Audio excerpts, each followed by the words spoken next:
Hello दोस्तों, मैं अंकित कुमार। आज बहुत दिनों के बाद आप लोगों के पास द विजार्ड के स्टूडियो से ये पहला एक छोटा सा कहानी शूट करने जा रहा हूं। एक बार एक पिता और बेटा स्कूटर से कहीं जा रहे होते, तो पिता का ध्यान बहुत सारे बच्चों पर जाता है जो एक सोने के फल को तोड़ने के पीछे लगे हुए हैं। तो पिता के मन में ख्याल आता है कि ये जो सोना का फल है, यदि मेरा बेटा तोड़ा है तो इसका भी लाइफ बेहतर हो जाएगा और कहीं हमारा भी लाइफ बेहतर हो जाएगा। तो वो अपने बेटा को ये सोने के फल को पाने के लिए ढकेल देते हैं। और बेटा जो है एकदम वो सोने का फल को पाना नहीं चाहता था, लेकिन वो पिताजी के बोलने पे वो चला जाता। वो अपने पिताजी से बाद में कहता है कि हमसे नहीं हो पा रहा है। तो उसके पिताजी उससे कहते हैं कि देख, सब कोई कर रहा है, तू क्यों नहीं कर रहा है, तुम भी कर, टूटे।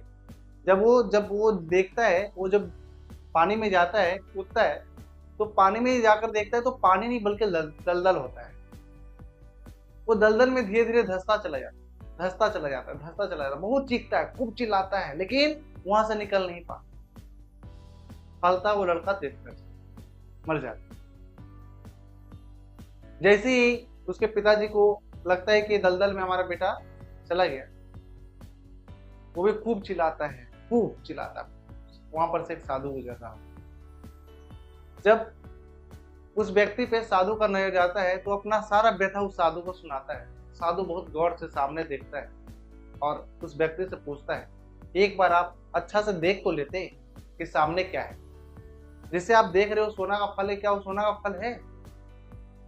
तो कहा, दिख तो रहा है सामने, देखो सोना का फल ही तो है। कहा, सोना का फल नहीं, बल्कि देखो पेड़ ऊपर है और नीचे उसका छाया है। एक बार ऊपर देखो, वो फल है। ये कहानी नॉर्मली ये समझाना चाह रहा है कि कई बार क्या होता है कि हम लोग वो सारे काम करने के लिए आगे बढ़ जाते हैं जो हम लोग चाहते ही नहीं, जिसके पीछे हमारा कोई मोटिव ही नहीं। और जब हमारा कुछ मोटिव नहीं है तो वहां पे पाना ही बहुत नेग्लिजिबल हो जाता है। साधु कहते हैं कि यदि तुम एक बार अपना बच्चा का सुन लिया होता तो हो सकता है कि तुम्हारा बच्चा आज उससे कहीं बड़ा फल ला सकता। लेकिन यहाँ पे पिता तो जिद्दी, अपने बेटा को इसी प्रकार से वो